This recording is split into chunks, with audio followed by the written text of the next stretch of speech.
किसी समय अवधि में किसी निश्चित क्षेत्र में जनसंख्या में आने वाले बदलाव को जनसंख्या परिवर्तन कहा जाता है। जनसंख्या परिवर्तन के मूलतः 3 कारण होते हैं: जन्म दर, मृत्यु दर और प्रवास। जन्म दर क्या होता है? प्रति 1000 स्त्रियों पे जन्म लेने वाले बच्चों की कुल संख्या को जन्म दर कहा जाता है। यानी कि प्रति 1000 स्त्रियों पर जन्म लेने वाले जीवित बच्चों की संख्या जन्म दर कहलाती है। ठीक है। जब जन्म दर किसी क्षेत्र में मृत्यु दर कम और जन्म दर अधिक होता है तो जनसंख्या के अंदर बदलाव आते हैं। जनसंख्या के अंदर बदलाव आते हैं और यही बदलाव परिवर्तन का कारण बनता है। ठीक है। अगर किसी क्षेत्र में देखें तो मृत्यु दर कम और जन्म दर अधिक होता है तो जनसंख्या के अंदर बदलाव आती है और यही जनसंख्या के अंदर आए हुए बदलाव जनसंख्या परिवर्तन का कारण बनता है। ठीक है। अब देखेंगे हम मृत्यु दर क्या है। मृत्यु दर क्या होता है? प्रति 1000 जनसंख्या पर, यानी कि 1000 जनसंख्या पर, ठीक है, प्रति 1000 जनसंख्या पर मृत लोगों की संख्या को, प्रति 1000 जनसंख्या पर मृत लोगों की संख्या मृत्यु दर कहलाती है। मृत्यु दर कहलाती है। ठीक है। 1000 जनसंख्या पर मरने वाले लोगों की संख्या को मृत्यु दर कहा जाता है। अगर किसी क्षेत्र विशेष में जन्म दर कम और मृत्यु दर अधिक होती है, ठीक है, अगर किसी क्षेत्र विशेष में महामारी या प्राकृतिक आपदा या मानव जनित आपदा के कारण अगर मृत्यु दर अधिक होता है और जन्म दर कम होता है तो उस क्षेत्र के अंदर जनसंख्या में गिरावट देखने को मिलती है। जनसंख्या में गिरावट आती है। गिरावट यानी कि जनसंख्या में कमी आती है और इसी कमी की वजह से वहां की जनसंख्या में फिर क्या हो जाता है? जनसंख्या में बदलाव आता है और यही बदलाव परिवर्तन लाता है और यही जनसंख्या के अंदर आई बदलाव परिवर्तन का कारण बनता है। यानी कि जनसंख्या के हमने परिवर्तन के दूसरे कारण भी देख लिया। उसके बाद प्रवास देखते हैं। ठीक है। जनसंख्या के परिवर्तन के तीसरा कारण है प्रवास। प्रवास क्या होता है? जब किसी क्षेत्र विशेष को छोड़ करके लोग बेहतर सुविधा के लिए दूसरों स्थानों पर जाकर के बस जाते हैं तो उसे प्रवास कहा जाता है। यह प्रवास अस्थायी या अस्थायी भी हो सकते हैं। तो प्रवास जब एक क्षेत्र को छोड़ करके, जब लोग या लोगों के समूह एक क्षेत्र को छोड़कर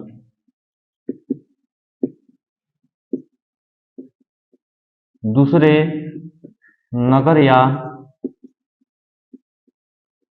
क्षेत्रों में जाकर बस जाते हैं तो इसे प्रवास कहा जाता है।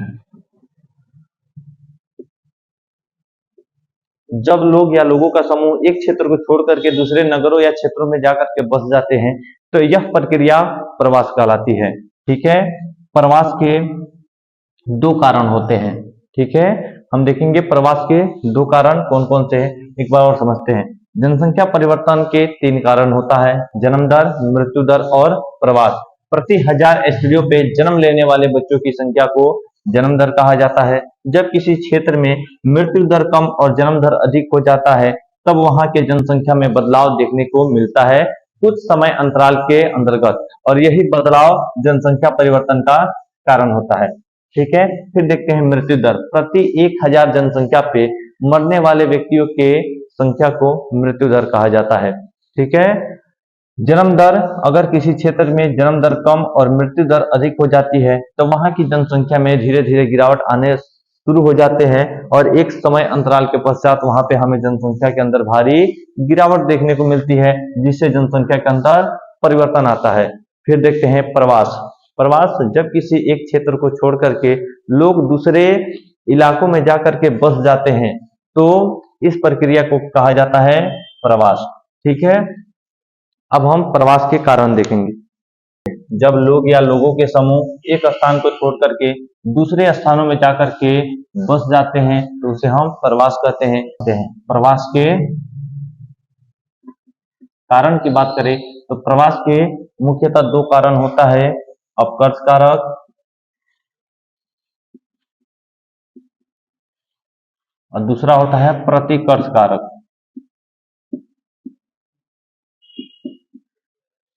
ठीक है ना, अपकर्ष कारक और प्रतिकर्ष कारक। कारक दो प्रकार का होता है प्रवास के, एक अपकर्ष कारक, दूसरा प्रतिकर्ष कारक। ठीक है, अपकर्ष कारक और प्रतिकर्ष कारक दोनों ही देखेंगे।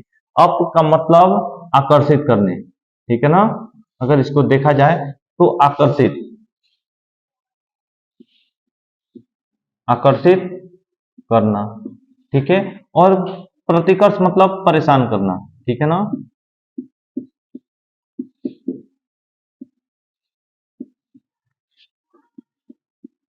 ठीक है ना, ऐसे कारक जो जनसंख्या को अपने तरफ खींचती है, ऐसे कारक जो जनसंख्या को अपने तरफ खींचती है उसे अपकर्ष कारक कहा जाता है। ठीक है, जो जनसंख्या को अपने तरफ आकर्षित करे उसे जनसंख्या का अपकर्ष कारक कहा जाता है। और प्रतिकर्ष कारक जो जनसंख्या को अपने तरफ से परेशान करे, अपने क्षेत्रों से जाने के लिए मजबूर करे, तो ऐसे कारण को हम प्रतिकर्ष कारक कहते हैं। ठीक है, अपकर्ष कारक जो अपनी तरफ जनसंख्या को आकर्षित करे और प्रतिकर्ष कारक जो अपने क्षेत्र को छोड़ने के लिए जनसंख्या को मजबूर करती है, ऐसे कारक को हम प्रतिकर्ष कारक कहते हैं। ठीक है ना, तो अपकर्ष कारक के, अपकर्ष कारक में जैसे आ जाएगा शिक्षा,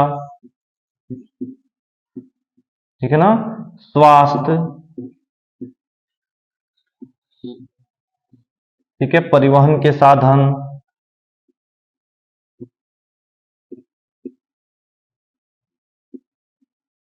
परिवहन के साधन, नगरीकरण, फिर देखेंगे तो रोजगार, रोजगार के अवसर। ठीक है ना, ये देखेंगे तो ये सारी क्या है, ये जनसंख्या को अपनी तरफ आकर्षित करती है। ठीक है ना,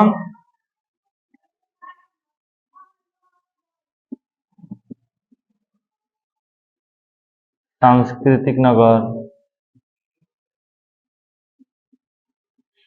ये सब अपनी तरफ जनसंख्या को खींचने का काम करती है, इसलिए इस पूरे कारक को हम जनसंख्या का अपकर्ष कारक कहते हैं। अपकर्ष कारक जो जनसंख्या को अपनी तरफ आकर्षित करे, अपनी तरफ बुलाए। शिक्षा, अच्छी शिक्षा होगी तो जनसंख्या उसके तरफ आकर्षित होगा।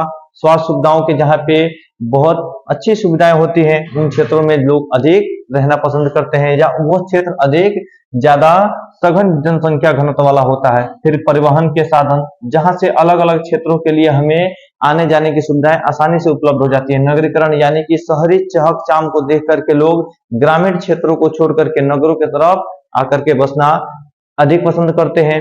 फिर देखते हैं रोजगार, तो रोजगार जहां पे आसानी से रोजगार प्राप्त होगा। प्रवास के कारण के बारे में बात करते हैं। प्रवास जब किसी क्षेत्र को छोड़ करके, जब किसी एक क्षेत्र को छोड़ करके लोग या लोगों का समूह दूसरे क्षेत्र में जाकर के बस जाते हैं तो इसे प्रवास कहा जाता है। प्रवास के मुख्यतः दो कारण होता है, अपकर्ष कारक और प्रतिकर्ष कारक। ऐसा क्षेत्र जहां पे जनसंख्या को आकर्षित करने वाले अधिक सुख सुविधाएं होती हैं उसे जनसंख्या का अपकर्ष कारक कहा जाता है, जैसे शिक्षा, स्वास्थ्य, परिवहन के साधन, नगरीकरण, रोजगार के अवसर, पर्यटन नगर, सांस्कृतिक नगर, औद्योगिक नगर। ये सब जो है ये अपकर्ष कारक है। वही बात करें प्रतिकर्ष कारक के बारे में तो ये जनसंख्या को परेशान करती है, ये जनसंख्या के परेशानी का कारण बनती है, अपने क्षेत्र को छोड़ने के लिए मजबूर करती है। तो प्रतिकर्ष कारक वे कारण होते हैं जो अपने क्षेत्रों को छोड़ने के लिए जनसंख्या को मजबूर करती है। जैसे में बेरोजगारी, अगर किसी क्षेत्र के अंदर बेरोजगारी की समस्या अधिक होती है तो उन क्षेत्रों को लोग छोड़ करके अधिक अवसर वाले रोजगार के अवसर वाले क्षेत्रों में जाकर के बसना पसंद करते हैं। जैसे बिहार के, उत्तर प्रदेश के लोग जाकर के महाराष्ट्र, केरल, तमिलनाडु इन क्षेत्रों में जाकर के बस जाते हैं। कुछ लोग विदेशों में रोजगार को लेकर के चले जाते हैं, तो वो लोग जाकर के दूसरे क्षेत्रों में रोजगार के लिए बस जाते हैं। फिर देखते हैं शिक्षा, जिन क्षेत्रों में शिक्षा का अभाव होता है लोग उन क्षेत्रों से पलायन कर जाते हैं और अच्छी अच्छी शैक्षणिक स्थानों पर जाकर के वो बसना पसंद करते हैं। स्वास्थ्य सुविधाओं का अभाव, जिन क्षेत्रों में स्वास्थ्य सुविधाओं की अभाव होती है वो प्रतिकर्ष कारक है, वहां से लोगों को जाने के लिए मजबूर करती है। परिवहन साधन के अभाव, ग्रामीण क्षेत्र, रोजगार के कम अवसर, महामारी, बेकारी और राजनीतिक अशांति, ये सब प्रतिकर्ष कारक है। ठीक, और जनसंख्या को अपने तरफ आकर्षित करने वाला कारण होता है तो वो अपकर्ष कारक, अप यानी कि अपने तरफ आकर्षित करने वाला, और प्रतिकर्ष मतलब जो अपने तरफ से भगा रहा है। ठीक है, तो परेशानी के जो कारण बनते हैं ऐसे कारक प्रवास के प्रतिकर्ष कारक कहलाते हैं, और जो अपने तरफ आकर्षित करते हैं जनसंख्या को ऐसे कारण अपकर्ष कारक कहलाते हैं। अपकर्ष कारक के उदाहरण अच्छी शिक्षा, अच्छी स्वास्थ्य व्यवस्था, परिवहन के साधन, औद्योगिकरण, नगरीकरण, ठीक है, पर्यटन स्थल, राजनीतिक शांति, पर्यटन, रोजगार के अच्छे अवसर, ये सब क्या करते हैं, और शहरी चमक दमक, ये सब क्या करते हैं, ये जनसंख्या को अपने तरफ आकर्षित करते हैं।